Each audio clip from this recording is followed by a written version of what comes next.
Buenas tardes a todos, sean muy bienvenidos a una edición más de los coloquios que ofrece la Escuela de Física.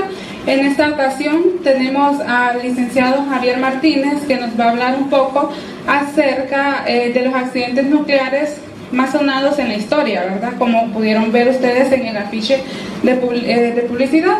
Y esos dos son el de Chernobyl y el de Fukushima. Entonces, él nos va a mencionar acerca de cómo fue que se generaron estos accidentes nucleares, cuáles fueron las razones, y además nos va a mencionar algunos de los problemas que se dieron a partir de estos accidentes en el medio ambiente y directamente en las personas que estaban expuestas, ¿verdad? Entonces, sin más que decir, los dejo con Javier. Buenas tardes, bienvenidos a este quinto coloquio del área de radiaciones. El día de hoy pues tenemos estos dos accidentes nucleares, los más graves, por decirlo así, de la historia. Vamos a comenzar describiendo cómo pasó uno de ellos, luego vamos a plantear las diferencias entre uno y otro. Y finalmente hablaremos de las personas que responden a estas emergencias, como el cuerpo de bomberos, servicios médicos y policía. Más o menos qué deben y qué no deben hacer ellos, o qué aprendieron a partir de estos accidentes. Pues en historia han habido muchos, en Estados Unidos también hubo accidentes en reactores nucleares, pero no tuvieron, digamos, repercusiones mayores. ¿Sí? Esto sí. Entonces, bien, comencemos. Para el 30 de marzo, ¿qué fecha es hoy? 30 de marzo, sí. Tenemos en el mundo 449 reactores. Voy a hacer más grande esta parte también. Tenemos 449 reactores nucleares en operación. Están dirigidos a generar energía nuclear. La mayor parte, pues, estaba en Norteamérica, Europa y Asia. Pueden ver la gráfica, pueden ver el color verde de la gráfica de barras que tenemos por ahí. Sería este de acá, ¿sí? En color verde se han colocado los reactores que están en construcción actualmente. Bueno, adivinen quién es la nueva potencia a nivel nuclear. Los asiáticos, ¿sí? Y entonces, actualmente hay 60 reactores nucleares en construcción, 449 en operación, y esto que ven aquí es la potencia eléctrica en megawatts, la que está instalada a nivel mundial. Tenemos 392.223 megawatts eléctricos de potencia instalada. Bien. Entonces, de todos esos reactores, los accidentes en ellos se pueden contar con los dedos de la mano.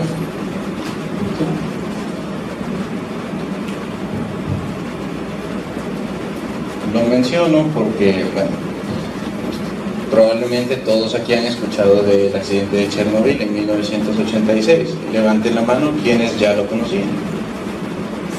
¿Alguna vez escucharon de él? Y de Fukushima en 2011. Tienen bastante cobertura mediática y si yo les preguntara, ¿querrían que aquí en Tegucigalpa se instalara un reactor nuclear? Levanten la mano los que estarían en contra. Sí, ¿verdad? Pues les comento, las dosis, la cantidad de material radiactivo que genera un reactor nuclear es menor que la que va a generar el servicio de medicina nuclear en el Hospital San Felipe dentro de un par de años. Causa menos accidentes que los servicios médicos de radioterapia, tomografía computarizada, todo lo que es radiodiagnóstico con rayos X. Pues en los accidentes nucleares son menos frecuentes que los accidentes radiológicos en servicios médicos. Para que tengan una idea, solo un piloto de avión recibe mayor dosis de radiación que un operador en una central nuclear. Bien, ahora sí, entremos en materia. El accidente de Chernobyl. Pues Chernóbil es una localidad que se encuentra en Ucrania. En este momento nos ubicamos en 1986, estamos en la Unión Soviética. Y la central nuclear pues estaba formada por 4 reactores, el 1, el 2, el 3 y el 4, y eran de este modelo, RBMK. El guión 1000 es porque eran reactores de 1000 megawatts eléctricos, ¿sí? O sea, 1 gigawatt. RBMK, bueno, ahí está Ucrania, Rusia, Bielorrusia, Chernóbil. Aquí pasó todo. Y bueno, ya que nos ubicamos geográficamente, ahora ubiquémonos qué tiene el reactor. Un reactor, para generar energía eléctrica, necesita pues calentar agua, ¿sí? El agua la convierte en vapor, el vapor mueve una turbina, la turbina mueve el generador y bueno, tenemos energía eléctrica. Sí, ¿verdad? Entonces, aquí tenemos bombas para mover el agua a través de la tubería. El agua está siendo calentada y tenemos un separador de vapor. Eso se lleva hacia una turbina. La turbina va hacia el generador y del generador pues sale a la red eléctrica del país. Y en general esta parte es igual si usted generara energía eléctrica con diésel, ¿sí? O bueno, en energía eólica no se usa vapor, sino el viento. Pero al menos si es energía térmica con diésel, como la generamos en Honduras, esta parte es igual. Lo único que cambia es que no tenemos un núcleo sin un núcleo radiactivo. Este tipo de reactor lo utilizaban los rusos, ya no se diseña, está descontinuado. Si no me equivoco, en 2004 dejó de operar el último. Y tenía el inconveniente, bueno, tenía 2 usos principales.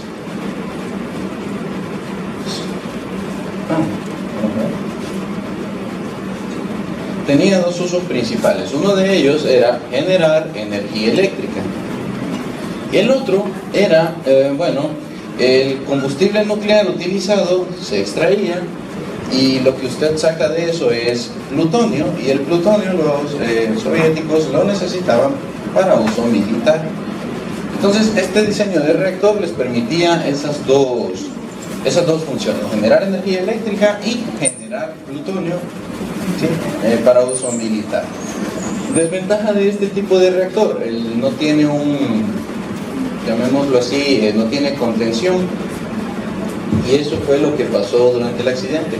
Se liberaron enormes cantidades de material radiactivo al ambiente porque no existía una estructura que contuviera todo ese material. Eso pasa en este tipo de reactores RBMK. Como les digo, ya no están en uso, ya nadie los está construyendo. Bien, entonces fue el 26 de abril de 1986, pasada la medianoche, o sea, la madrugada, pues el reactor número 4, ¿sí? Recuerden que era una planta, entonces había cuatro reactores. Bueno, en el número 4 se deseaba realizar un ensayo para verificar si los equipos de la planta podían proveer un ensayo, digamos, asumiendo que se cortaba el suministro eléctrico. Recuerden, estamos hablando del 86, Guerra Fría, bueno, tenían que estar preparados para cualquier emergencia. Entonces ellos querían verificar si los equipos de la planta podían proveer energía eléctrica, pues, para el sistema de refrigeración del núcleo. Entonces, ¿cuál fue el detalle aquí? Bueno, sí, yo quería ver si mis generadores de respaldo, mis baterías, le podían dar energía al sistema de refrigeración. Ellos pensaron, no tiene nada que ver con la parte, no tiene que ver con el núcleo. Entonces, bueno, sí, no tiene que ver con el núcleo. Como no tenía que ver con el núcleo, no hubo una comunicación, hubo un problema de comunicación entre ellos, y no todos estaban enterados que se iba a realizar esa prueba. ¿Sí? Entonces, más o menos como a la 1:26 de la mañana ocurrió algo como esto. Hubo una explosión. Los reactores en general tienen unas barras llamadas moderadores, ¿sí? para controlar la reacción en cadena. Se producen muchos neutrones y bueno, al producirse neutrones se libera energía, esa energía es calor, con el calor se pone a hervir agua, se genera el vapor que mueve la turbina. Bien, entonces esta es la imagen del reactor 4 después de la explosión. El problema de este reactor, de este diseño, es que no tiene contención, entonces boom, todo el material pues salió a la atmósfera, ¿sí? En principio los soviéticos no habían avisado, no le avisaron a nadie que había pasado eso, sino fue hasta después, cuando la contaminación llega a otros países de Europa, es que se disparan las alarmas y todo el mundo comienza a ver qué pasó. Interesante, lo otro es que a pesar de eso, a pesar de que el accidente se quería mantener digamos con perfil bajo, no salía en los medios de comunicación, cuando el personal del Organismo Internacional de Energía Atómica llega a la comunidad, a Chernobyl, fueron recibidos como héroes. Esto me lo comentó una persona que estuvo ahí, digamos, estuvo en el 86, 87 por allá, y estuvo ahora en el 2012 en Japón. Entonces, una principal diferencia es que los soviéticos los recibieron ellos como héroes, les facilitaron toda la información, les dieron acceso a toda la información, mientras que los japoneses ahora en 2011 no lo hicieron. Eran un poco más reservados y solo les soltaban los datos, pues, digamos, que eran obligatorios dar. Entonces, bien, ¿qué se liberó? Bueno, mencionaba, no había comunicación, se pensó que la prueba no concernía al sector no nuclear, solo concernía al sector no nuclear de la planta. Bien, ¿qué se liberó después del accidente? Después del accidente se liberó obviamente material radiactivo. ¿Qué tenemos ahí? Bueno, yodo 131, cesio 134 y cesio 137. Se liberaron más cosas, pero esos son los más significativos. El yodo 131 es importante porque ese se deposita en la tiroides, ¿sí? Y entonces, cuando hay un accidente en un reactor nuclear, a 10 kilómetros se establece un perímetro donde hay que evacuar a todo el mundo. Y, de ser necesario, y dependiendo de la dirección del viento, la población potencialmente expuesta a yodo 131 se les dan unas pastillas de yodo, ¿sí? ¿Qué hace eso? Saturar de yodo la tiroides para que su tiroides no absorba el yodo radiactivo, ¿sí? Y así pues evitar la absorción de ese material. Bien, tenemos también cesio 134 y cesio 137 que a largo plazo fue el material radiactivo que pues perduró y aún actualmente tenemos. El cesio 137 pues pierde la mitad de sus núcleos después de 30 años, del 86 al 2006 son 20, ¿verdad? ¿Sí? O sea que al 2016 son 30, bien, ya solo queda la mitad del cesio que había inicialmente, que era bastante. Bien, entonces esos son, esta fue la actividad total, 349 millones de curies. Suponga que para esterilizar equipo médico usted usa una fuente de solo 1 millón de curies. Bueno, aquí hay 349 millones de seguros. No.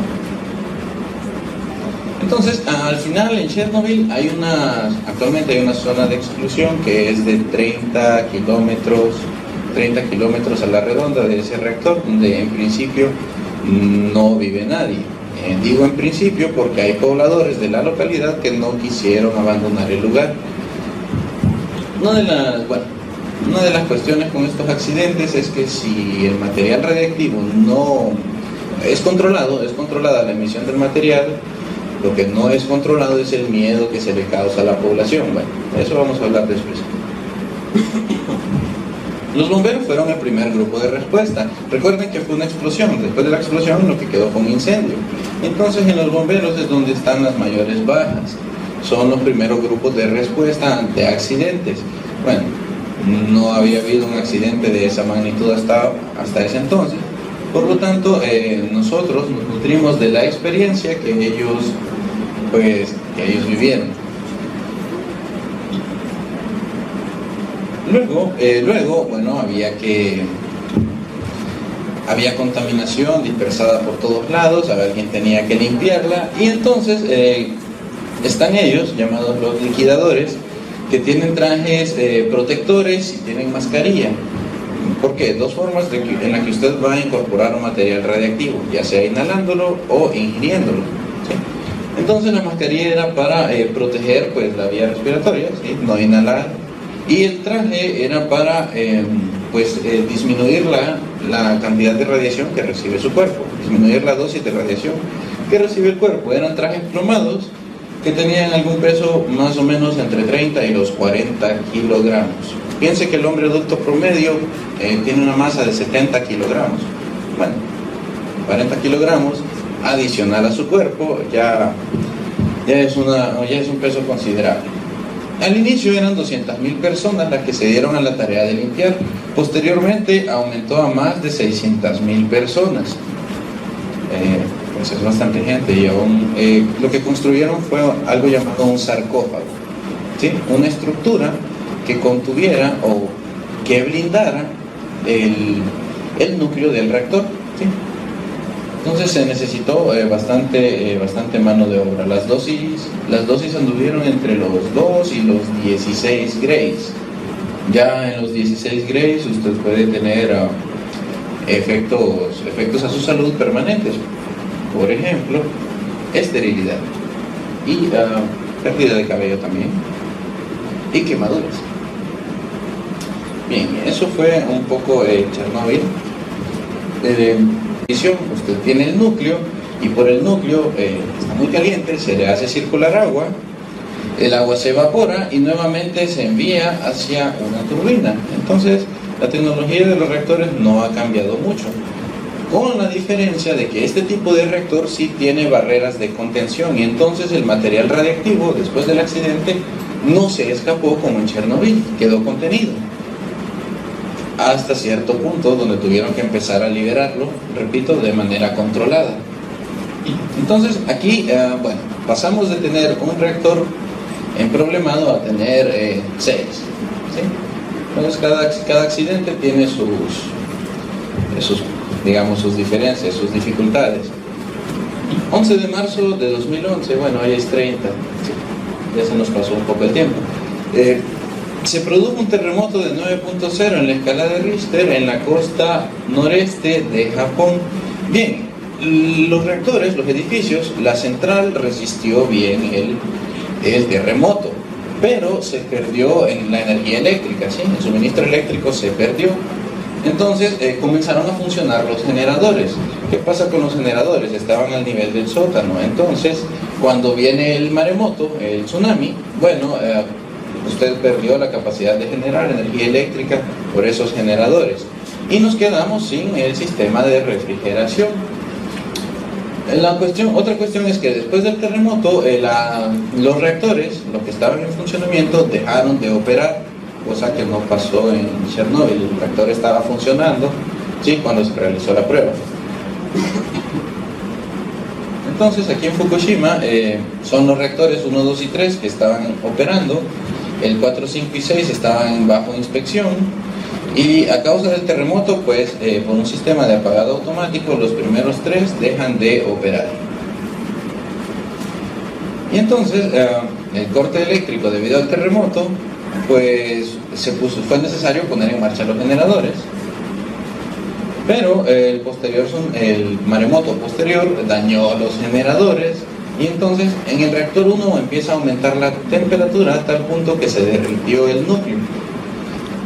Repito, hasta ese momento no hay liberación de material radiactivo al ambiente. Lo que nos preocupa principalmente en un accidente de un reactor nuclear es la liberación de yodo 131 y cesio 137. El primero porque se deposita en tiroides, y el segundo porque tarda 30 años en perder la mitad de su actividad. Y entonces, el accidente fue el 11 de marzo, el 14 hubo una explosión en el reactor 3, y se detiene el sistema de refrigeración del reactor 2. Bueno, de tener un solo reactor con problemas, ahora tiene 3. Y más o menos lo que ustedes están viendo aquí es cómo se dispersó el material radiactivo. Llegó hasta Canadá, Estados Unidos.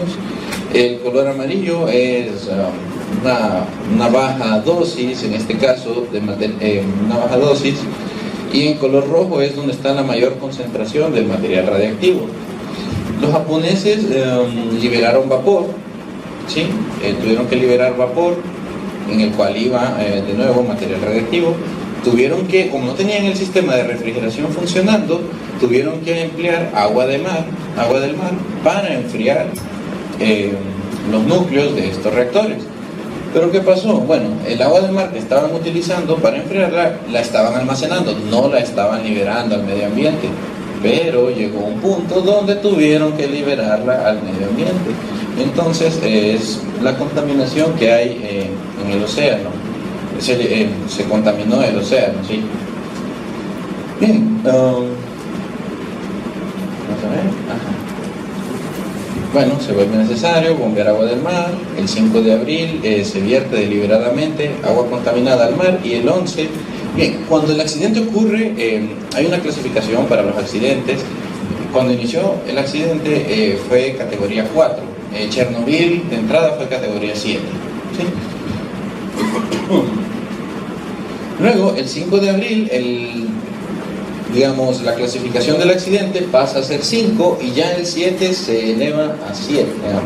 Ya el 11 se eleva a 7 la gravedad del accidente. Es decir, esto diría que el accidente de Fukushima fue de la misma gravedad que el accidente de Chernóbil. Bueno, tenían 3 reactores fuera de control, así que justificaba. Y en principio se evacuaron 45.000 personas en un radio de 20 kilómetros alrededor de la central. Luego el gobierno aumenta el radio a 30 kilómetros, igual que la zona de exclusión en Chernóbil, para evacuar 170.000 personas. Pasa algo con los japoneses. Ellos hubieran podido retomar el control del sistema de refrigeración en estos reactores, pero eso no estaba escrito en el plan de emergencia, y el japonés es obediente y sigue los planes, porque en su filosofía ellos prefieren seguir las reglas que por desconocimiento causar un mal mayor. Si hubiera sido un argentino, hubiera salido con un par de cables a obtener energía eléctrica de donde fuera, y bueno, hubieran recuperado los sistemas de refrigeración. Pero los japoneses no tenían escrito eso en ninguno de sus manuales. Tampoco habían previsto en el diseño de los reactores que podía ocurrir un terremoto, y luego un terremoto de esa magnitud seguido de un maremoto. Eso no estaba previsto, por eso fue que no resistió, digamos, al doble fenómeno natural. Bien. La otra cuestión es que probablemente en Chernóbil se tuvo que evacuar mucha gente en muy poco tiempo. Las personas, los analistas, los expertos del organismo no creían que fuera posible tal hazaña, evacuar relativamente unas 200.000 personas en horas. Bueno, los rusos lo hicieron. Los rusos sí lo hicieron. Y los japoneses también. ¿Cuál es la diferencia? Los rusos se lo llevaron a la fuerza. Sí, a la fuerza. Hubo gente que no se quiso ir. Los japoneses son un poco más ordenados. Bueno, sí, todos se fueron. Y el problema no es que se fueran, el problema es que ahora no quieren regresar. Y con uno que no quiera regresar, el resto de su, llámese familia, vecinos, el resto de su comunidad tampoco regresa, porque ellos funcionan como una tribu. El bien de uno es el bien de todos, el mal de uno es el mal de todos. Entonces, bueno, tenemos zonas que no están habitadas aún en Fukushima. Lo otro es, en estos accidentes hay un claro estigma. Si ustedes le quieren vender una banana que se produjo en la comunidad aquí en Fukushima, usted no la va a comprar porque, bueno, hubo un accidente nuclear y no quiero contaminarme.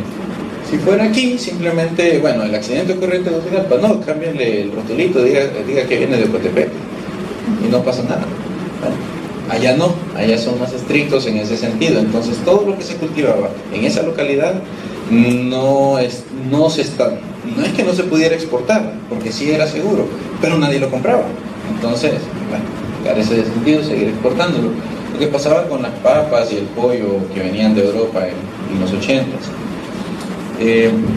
Lo otro, bueno, iba a traer un video con el testimonio de una niña, ¿sí?, sobreviviente del accidente de Chernóbil. A ellos, cuando los trasladaron, bueno, a ella y a la hermana la trasladaron a Minsk, siempre en la Unión Soviética, pero los demás niños los molestaban porque cuando se enteraban que ellos venían de Chernóbil, los trataban mal. Entonces, quizá el riesgo radiológico no sea tan alto como el estigma que se crea en estas poblaciones por el rechazo del resto de los humanos debido al desconocimiento. Ellos creían que, bueno, sí, se expuso la radiación, entonces me la puede pasar, no sé, como se transmite un virus, como se transmiten bacterias. No. Pero, bueno, ella sintió ese rechazo.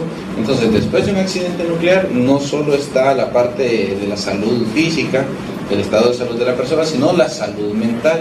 Entonces sí, necesitamos psicólogos, necesitamos psiquiatras, necesitamos profesionales de un montón de ramas para atender un accidente de este tipo.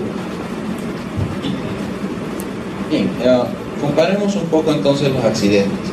El reactor en Chernobyl estaba diseñado para generación de energía eléctrica y generación de plutonio de uso militar.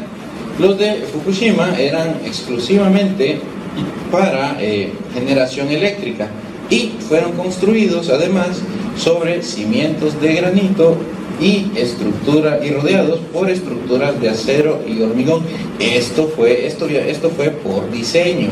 Sí, esto no fue después del accidente, no, eso fue por diseño, porque en caso de accidente el material radiactivo no se libera totalmente al ambiente, cosa que sí pasó aquí. Entonces, la respuesta a la pregunta si Fukushima es más peligroso que Chernóbil, sí, digo, la cobertura mediática pues pocas veces les va a responder esas preguntas, y cuando lo haga, pues esperando que lo haga un experto, obtendrán una buena respuesta.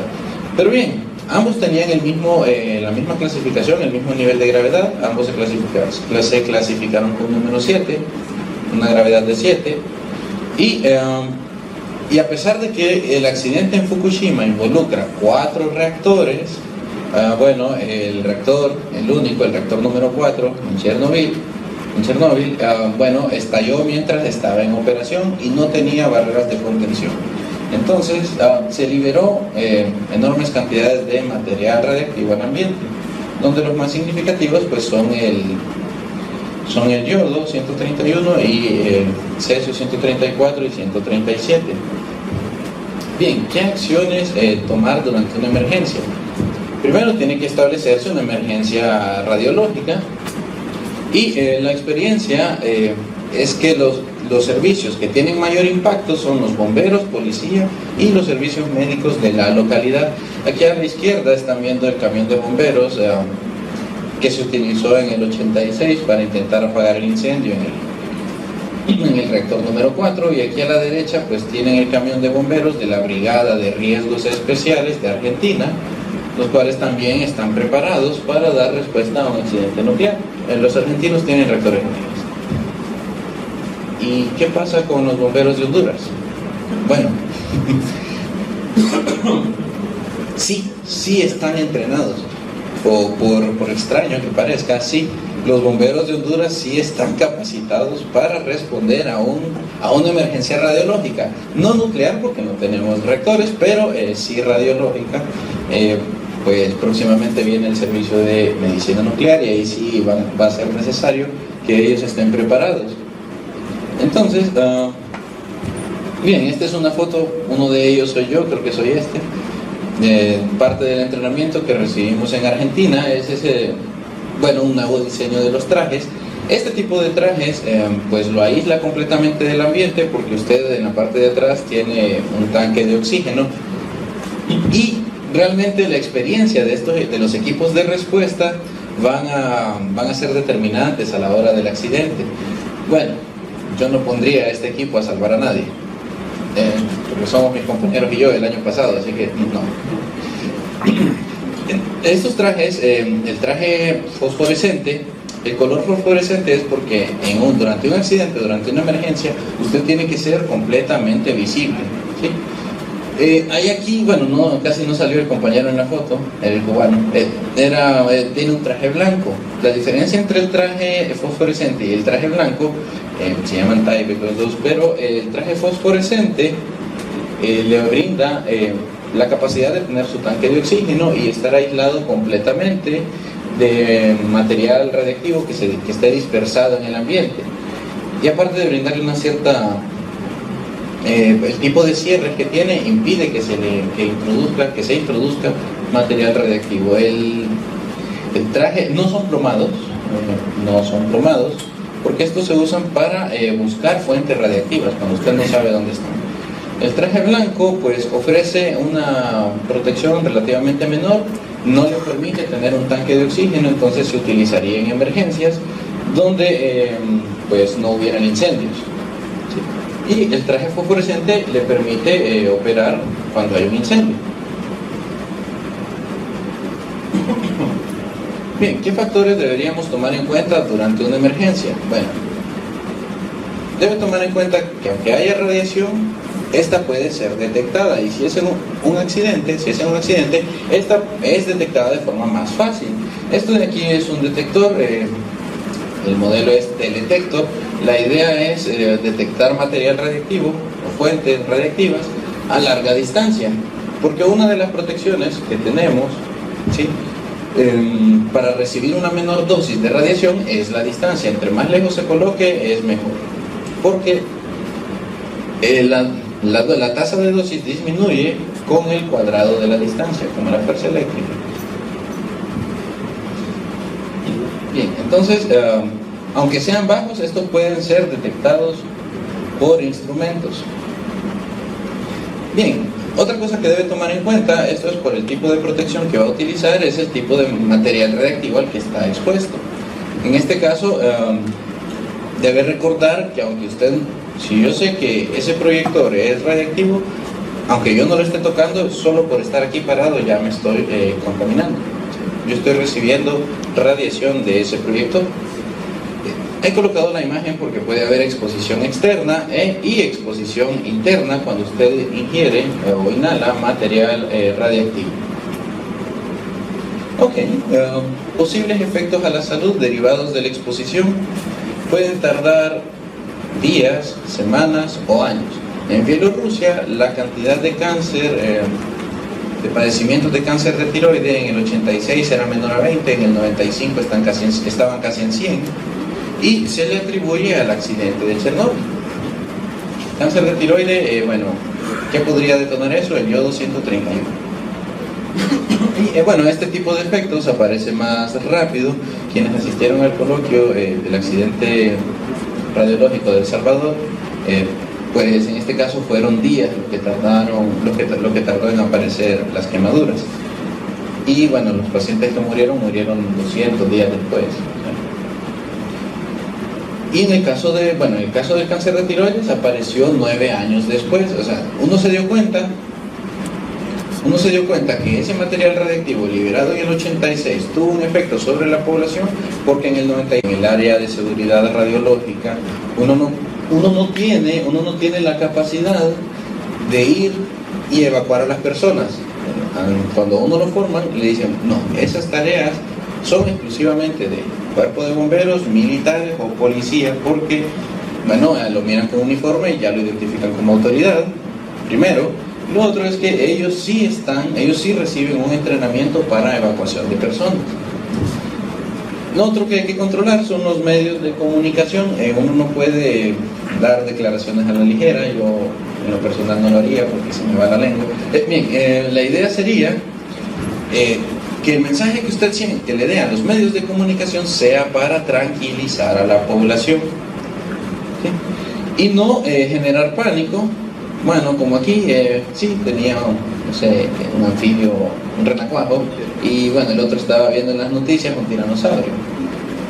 Sí, entonces hay que tener mucho cuidado de la información que se vierte a los medios de comunicación. Nos dan incluso los tiempos en los que deben darse, en los que debe informarse a la población cada 3 horas, y hacerlo de esta manera pues tranquiliza un poco los ánimos. ¿Qué es lo recomendable durante un accidente nuclear? No salga corriendo. Usted debe esperar siempre las instrucciones de los especialistas, de los expertos, porque usted al salir corriendo sale en su automóvil, choca en el anillo, ¿sí? Y entonces retrasa al resto de personas que si queremos evacuar. Bueno, ese tipo de cosas. Bien, ¿cómo se protege? ¿Qué se aprendió de esos 2 accidentes? ¿Cómo se protege finalmente al personal que actúa? Lo primero y lo más importante, ya sea personal de respuesta de emergencia o personal que elabora con material radiactivo, son los procedimientos de seguridad. Y en este sentido, pues los japoneses están mucho más acostumbrados que nosotros definitivamente a seguir procedimientos. Bien. Si usted quiere estar seguro, siga los procedimientos. Siempre sigue el consejo del especialista en seguridad radiológica. El personal que está ahí adentro debe ser visualmente distinguible, ¿sí? Y tiene que estar registrado.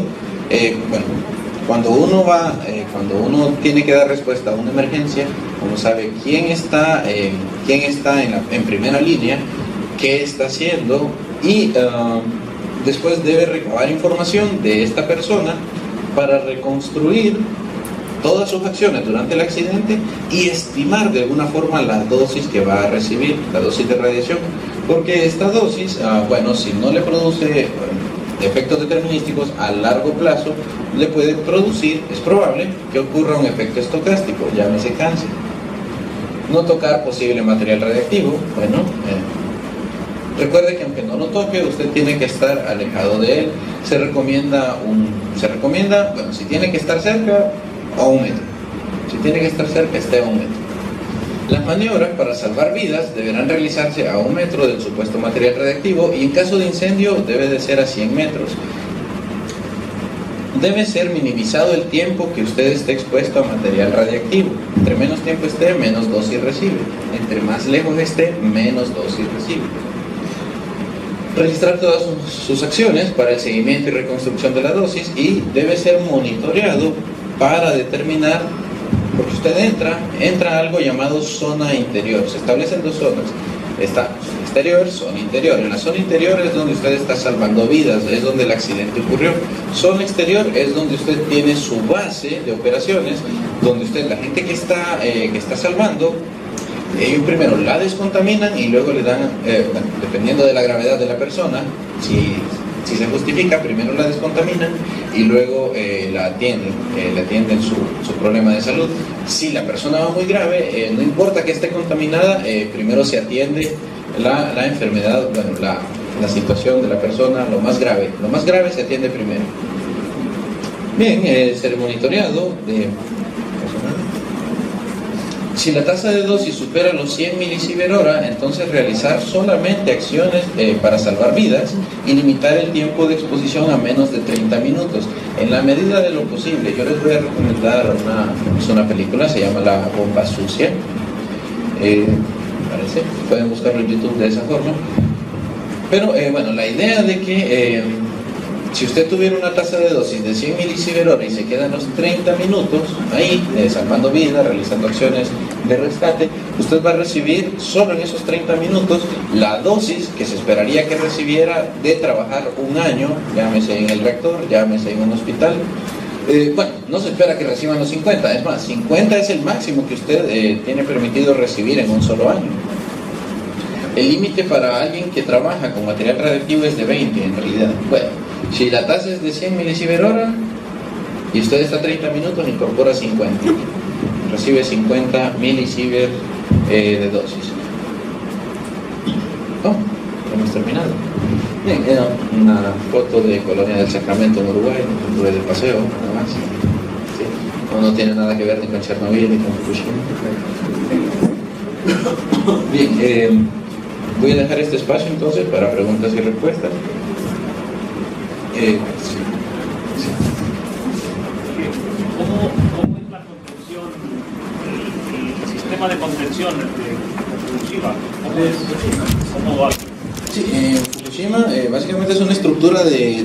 tienen dos contenciones, una contención interna y una externa, pero básicamente son muros de hormigón, le llaman ellos, de concreto, muros de concreto bastante gruesos. En Fukushima la primera barrera sí fue destruida, la contención interna, pero la externa quedó intacta. ¿Y es una bóveda así o solo es una bóveda? Es una bóveda, eso queda... Que Tiene que recubrir, tiene que encerrar, digamos, todo el reactor, ¿sí? Y, ellos decidieron construir estos reactores en el suelo de granito para que no hubiera filtración de material radiactivo al suelo tampoco. Y la otra es, no lo entendí o no sé si es que no se sabe, ¿por qué explotó el de Chernobyl?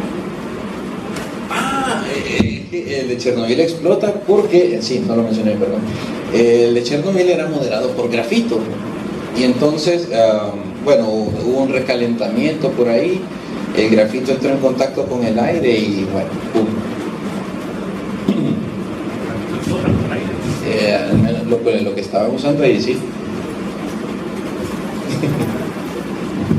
El grafito que estaban usando como moderador, sí, cuando entró en contacto con el aire produjo la explosión.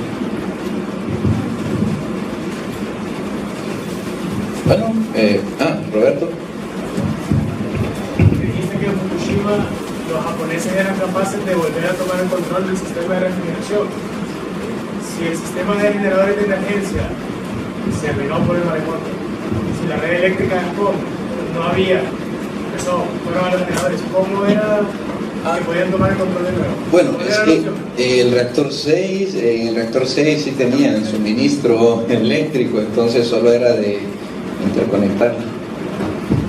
Pero eso no estaba en los planes. Eso no estaba en los planes.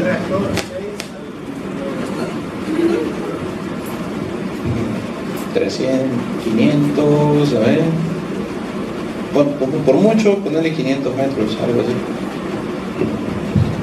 Más o menos. Es considerable, sí, pero es una emergencia, entonces.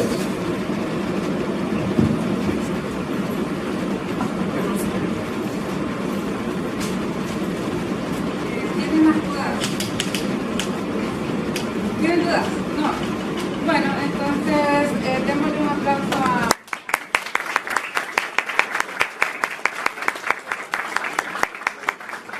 Agradecemos contar con su presencia y esperamos que estén acá pues, el próximo viernes, el día jueves y los siguientes jueves que tengamos nuevas ediciones de Coloquios.